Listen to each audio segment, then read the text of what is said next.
March 28, 1945. Supreme Headquarters Allied Expeditionary Force, Reims, France. General Dwight Eisenhower sat alone in his office, reading a document that would never appear in any official war diary. A tactical plan. Audacious, potentially brilliant, absolutely forbidden. The plan had arrived that morning through unofficial channels, a staff officer carrying papers that bore no classification stamps, no distribution lists, no evidence they'd ever been typed. Patton's handwriting covered 3 pages, rough sketches, distance calculations, a timeline that seemed impossible, and at the top, underlined twice, Berlin in 48 hours. Eisenhower read it once, then again. Then he placed it in his desk drawer, locked it, and ordered his secretary to strike any mention of the morning's courier from the daily log. The plan would remain hidden for 30 years. Because what Patton proposed wasn't just aggressive, that was expected from a man who'd crossed the Rhine without permission and raced across France faster than supply lines could follow. This was something else entirely. A dash for Berlin using tactics that violated every agreement Eisenhower had made with the Soviets, every strategic principle the combined chiefs of staff had approved, and possibly every law of warfare the Allies claimed to be fighting for. But here's what made Eisenhower's response so complex. The plan might actually have worked. His own intelligence staff, when quietly consulted without revealing the source, confirmed that German defenses between Patton's current position and Berlin were collapsing. The corridor was open, the window was closing, and if any Allied commander could cover 200 miles of hostile territory in 2 days, it was Patton. So why did Eisenhower hide it? Why not present it to the combined chiefs, let them debate the merits, and make a political decision about something that was ultimately political? Why lock it away like evidence of a crime? And what was in that plan that made Eisenhower, a man who'd coordinated the largest amphibious invasion in history, who'd managed ego-driven generals across 2 years of coalition warfare, decide that even discussing it was too dangerous? Because the problem wasn't whether Patton could take Berlin. The problem was what he'd have to do to get there, and what would happen if he succeeded. The plan no one was supposed to see. Patton had been thinking about Berlin since his Third Army crossed the Rhine on March 22nd. Not as an official objective, SHAEF planning documents listed Third Army's goals as clearing southern Germany and advancing toward Czechoslovakia. But Patton didn't think in terms of official objectives. He thought in terms of opportunities. And by late March 1945, Berlin represented the greatest opportunity of the war. The city itself was a symbol. Capturing it would mean ending the war on undeniably Allied terms, crushing any Nazi mythology about fighting to the last man, and denying the Soviets the propaganda victory of conquering Hitler's capital alone. Militarily, Berlin's value was debatable. Hitler's government was fragmenting, command authority was collapsing, and taking the city wouldn't materially change Germany's capacity to continue fighting. But symbolically, psychologically, historically, Berlin mattered more than any objective since Normandy. Patton's plan, as reconstructed from post-war accounts by officers who saw it, was characteristically direct. Third Army's forward elements were positioned near Erfurt, approximately 200 miles from Berlin. German resistance in that corridor was deteriorating rapidly. Understrength divisions, inadequate fuel, collapsing communications. Patton proposed a mechanized thrust using 2 armored divisions supported by motorized infantry moving continuously day and night, bypassing resistance rather than engaging it, supplied by aerial resupply rather than ground logistics. The timeline was aggressive even by Patton's standards. Depart at dawn. Cover 100 miles the first day through territory German intelligence indicated was lightly defended. Pause for 4 hours to refuel and rearm using supplies dropped by transport aircraft. cover the remaining 100 miles overnight and into the second day, reach Berlin's outskirts by the 48-hour mark, establish a bridgehead, force German surrender through speed and audacity before Soviet forces advancing from the east could reach the city center. It was mobile warfare reduced to its purest form, speed, shock, and the paralysis that comes from appearing where the enemy believes you cannot possibly be. Patton had used variations of this approach across France and Germany with devastating success. He'd proven repeatedly that rapid movement created opportunities that methodical advances could never achieve. But this plan had complications that previous operations hadn't faced. First, the political problem. At Yalta in February, Roosevelt, Churchill, and Stalin had discussed post-war occupation zones. Berlin sat deep inside the Soviet zone. The Western Allies advancing on Berlin would create a political crisis with an ally whose armies were simultaneously destroying German resistance on the Eastern Front. Eisenhower had been explicitly instructed to coordinate major operations with Soviet commanders to avoid accidental conflict. Second, the humanitarian problem. Covering 200 miles in 48 hours meant bypassing German units rather than accepting their surrender. It meant leaving enemy forces in the rear, undefeated and potentially dangerous. It meant civilian populations would be caught between retreating Germans and advancing Americans with no clear authority. The potential for atrocities, confusion, and chaos was enormous. Third, the supply problem. Even with aerial resupply, sustaining 2 divisions at the end of a 200-mile thrust deep in enemy territory was questionable. If German forces cut the corridor behind them, entirely possible given how many bypassed units would remain operational, Patton's spearhead could be isolated and destroyed. These weren't minor technical issues. These were strategic problems that could transform a bold maneuver into a catastrophic failure. Eisenhower understood this immediately, which makes his response more interesting than simple rejection. What Eisenhower actually did. According to several post-war accounts, Eisenhower didn't dismiss Patton's plan outright. He studied it carefully. He consulted with his intelligence chief, General Kenneth Strong, about German defensive capabilities in the proposed corridor. He reviewed logistics assessments about aerial resupply capacity. He examined maps showing Soviet positions advancing from the east. Then he made a decision that revealed both his political sophistication and his fundamental distrust of Patton's judgment. He never formally received the plan. The courier who delivered it was instructed to tell Patton that Eisenhower had been unavailable. The document was never logged into SHAEF records. No staff meeting discussed it. No analysis was commissioned. Officially, the plan to take Berlin in 48 hours never existed, which meant Eisenhower never rejected it. He simply made it impossible for the proposal to enter the decision-making process where it might gain support from officers who thought about tactics rather than politics. This wasn't cowardice. It was calculation.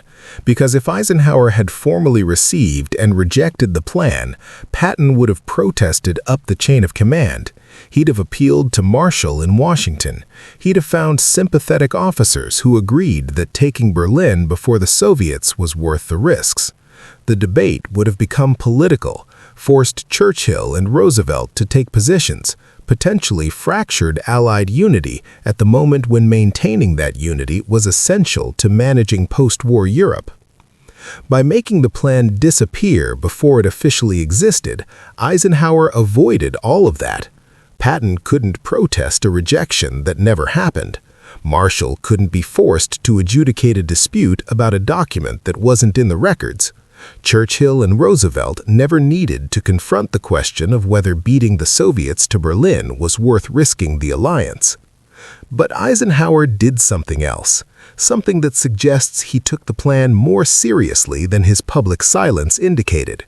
On March 28th, the same day he received Patton's proposal, he sent a message to Soviet headquarters informing them that Western Allied forces would halt at the Elbe River, approximately 60 miles west of Berlin, and would not advance further toward the German capital without coordination. The message was framed as military courtesy, avoiding accidental conflict between converging armies, but the timing suggests another motive, cutting off any possibility that Patton might launch his Berlin operation without authorization, because if Eisenhower had publicly committed to the Soviets that Western forces wouldn't advance on Berlin, then any unauthorized movement in that direction would create an international incident that even Patton couldn't justify. It was a brilliant bureaucratic maneuver. Eisenhower used Soviet relations to constrain his own subordinate without ever directly ordering him to abandon the plan.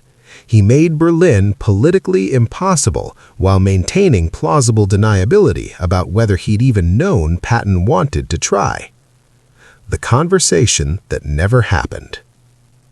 Post-war accounts differ on whether Eisenhower and Patton ever discussed the Berlin plan directly. Patton's diary contains no mention of it, suspicious in itself, given his habit of recording every grievance against superior officers. Eisenhower's papers are similarly silent, but several staff officers later claimed that a confrontation occurred, though they disagreed on timing and content. The most detailed account comes from General Hobart Gay, Patton's chief of staff, whose personal papers were donated to archives decades after the war. Gay described a tense meeting in early April where Patton allegedly argued that Berlin was militarily achievable and historically essential, while Eisenhower countered that the political costs outweighed any military benefits. According to Gay, Patton's argument focused on speed and Soviet intentions. The Red Army was still fighting its way through determined German resistance east of Berlin. If Third Army moved immediately, it could reach the city first, establish occupation, and present the Soviets with a fait accompli. Stalin might protest, but he'd ultimately accept reality rather than risk open conflict with the Western Allies. The war would end with American forces controlling the German capital, giving the United States leverage in post-war negotiations. Eisenhower's response, as Gay recorded it, was devastatingly practical. "George, you could probably take Berlin, I believe that. But then what? The Soviets arrive 3 days later with overwhelming force? Do we fight them? Do we withdraw and look like we're retreating from an ally? Do we share occupation with no prior agreement about zones or authority? You're thinking about winning a battle. I'm thinking about managing the peace that comes after." That response, if accurately remembered, reveals why Eisenhower was supreme commander and Patton wasn't. Because Patton was correct about tactics, the window was open, German resistance was collapsing, a rapid thrust could succeed. But Eisenhower understood that successful tactics can create impossible political situations, that winning a battle you weren't authorized to fight can be worse than never fighting it at all. The conversation, if it happened, apparently ended without resolution. Patton returned to Third Army headquarters. Berlin was never mentioned in official communications again. And on April 11th, Eisenhower issued explicit orders. Third Army would halt at the Mulde River and consolidate positions. The advance toward Berlin was officially terminated. Patton obeyed, but his diary entries from this period, usually restrained, turned bitter. He wrote about opportunities wasted, about political considerations overruling military necessity, about letting the Soviets claim victories that American soldiers had earned the right to achieve. The frustration was palpable. What he didn't write, what perhaps he understood but couldn't admit, was that Eisenhower had saved him from himself. Because if Patton had launched his Berlin operation, even if it had succeeded tactically, it would have destroyed his career and possibly his reputation. An unauthorized advance that created a crisis with the Soviets would have been insubordination on a scale that even Patton's combat record couldn't excuse. He'd have been relieved, possibly court-martialed, certainly written out of the victory he'd fought 3 years to achieve. Eisenhower, by hiding the plan rather than rejecting it formally, protected Patton from that fate while still preventing the operation. It was an act of political skill that looked like avoidance, but was actually quite sophisticated. The Soviets reached Berlin on April 21, 1945. They fought for 2 weeks through rubble and fanatical resistance, suffering over 80,000 casualties. Hitler committed suicide on April 30th. Germany surrendered unconditionally on May 8th. The war in Europe ended with Soviet flags flying over the Reichstag, while American forces sat 60 miles away at the Elbe, having been ordered not to advance further. Patton never forgave Eisenhower for that decision. In the months after Germany's surrender, he became increasingly vocal about Soviet intentions, about the threat they posed to Europe, about the mistake of allowing them to occupy half the continent. Some historians argue he was prescient, recognizing the Cold War before it had a name. Others suggest he was simply bitter about being denied the victory he believed he'd earned. Eisenhower never publicly acknowledged that Patton had proposed taking Berlin in 48 hours. The plan remained hidden in personal papers, emerging only decades later when historians gained access to previously restricted documents. Even then, details remained vague. Patton's actual written proposal has never been found, assuming it ever existed in final form. The question of whether the plan would have worked is ultimately unanswerable. Maybe Third Army could have covered 200 miles in 2 days. Maybe German resistance would have collapsed without serious fighting. Maybe the Soviets would have accepted American occupation of Berlin as a fait accompli.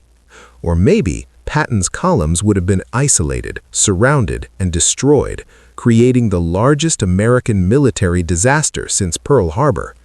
We'll never know. What we do know is that Eisenhower made a choice. He chose alliance management over tactical opportunity. He chose post-war stability over wartime glory. He chose to hide a subordinate's plan rather than debate it publicly and risk fracturing Allied unity at the war's end. Whether that was wisdom or excessive caution remains debated by historians. But perhaps the most interesting aspect is what the hidden plan reveals about command relationships. Patton saw opportunities in tactical terms, distances, timelines, enemy weaknesses. Eisenhower saw the same opportunities in political terms, alliance complications, occupation zones, post-war consequences. Neither was wrong. They were simply operating at different levels of warfare, where tactical brilliance and strategic wisdom sometimes point in opposite directions. The plan to take Berlin in 48 hours died in Eisenhower's desk drawer. Maybe it deserved to. Or maybe history missed witnessing one of the most audacious operations ever conceived, hidden away because the political costs of attempting it were too high. Here at Undiscovered WW2, we explore the operations that never happened, the plans that were hidden, and the decisions that shaped history through what wasn't done. Subscribe for more untold stories from the war.